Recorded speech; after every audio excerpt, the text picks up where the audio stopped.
Yo, what's up mga kaibigan? Nalina tayo magkwentuhan ng Game 5 ng Clippers at ng Denver Nuggets. Offensive battle nga ang first half. 19 points na kagad si Jamal Murray, 16 points si Westbrook at 11 points, 8 assists si Nikola Jokic. 55% sa field ng Clippers sa first 2 quarters, subalit butas nga ang kanilang depensa.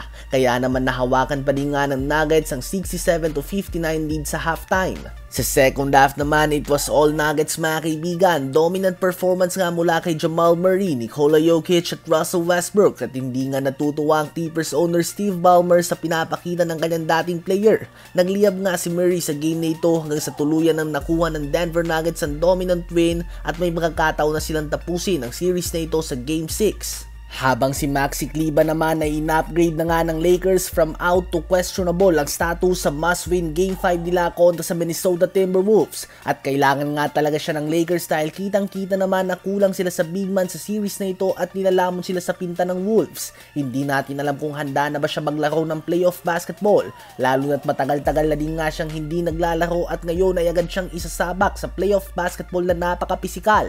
Ganun pa man, kailangan na nga ilabas ni JJ Redick ang lahat ng kanyang baraha dahil they are facing elimination. Kaya naman kailangan na maging handa ni Kleber sa game na ito. Ano ba masasabi nyo tungkol dito? Natapos naman ang season ni Giannis Antetokounmpo at the Milwaukee Bucks sa isang masakit na game winner mula kay Tyrese Haliburton sa overtime sa score na 119-118. Nagtala nga si Giannis ng 30 points, 20 rebounds, 13 assists, 2 steals and 2 blocks, subalit hindi pa din ito naging sapat. 33 points and 5 steals din si Gary Trent Jr. Subalit team effort nga ang pinakita ng Pacers at ngayon ay aabante na sila sa second round kontra sa number 1 seed Cleveland Cavaliers. Si Tyrese Haliburton ay nagtala ng 26 points, 5 rebounds, 9 assists, 3 steals and 3 blocks sa series clinching game na ito. Posibleng napanood na nga natin mga kaibigan ang last game ni Giannis para sa franchise na ito ng Milwaukee Bucks.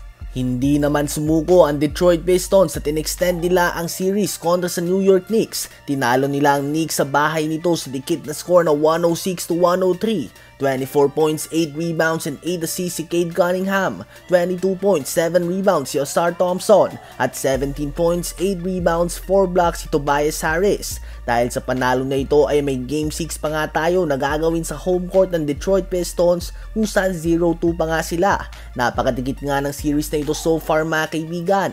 Nanlamig naman ng Orlando Magic kung saan nagmintis sila ng 19 straight 3-pointers. Kaya naman sa second half ay tinambakan na sila ng Boston Celtics at opisyal nang tinapos ang kanilang season sa score na 120-89. Nagliyab si Jason Tatum at gumawa ito ng 35 points, 10 rebounds and 8 assists on 10 of 16 shooting sa field. At 23 points, 6 rebounds naman si Jaylen Brown.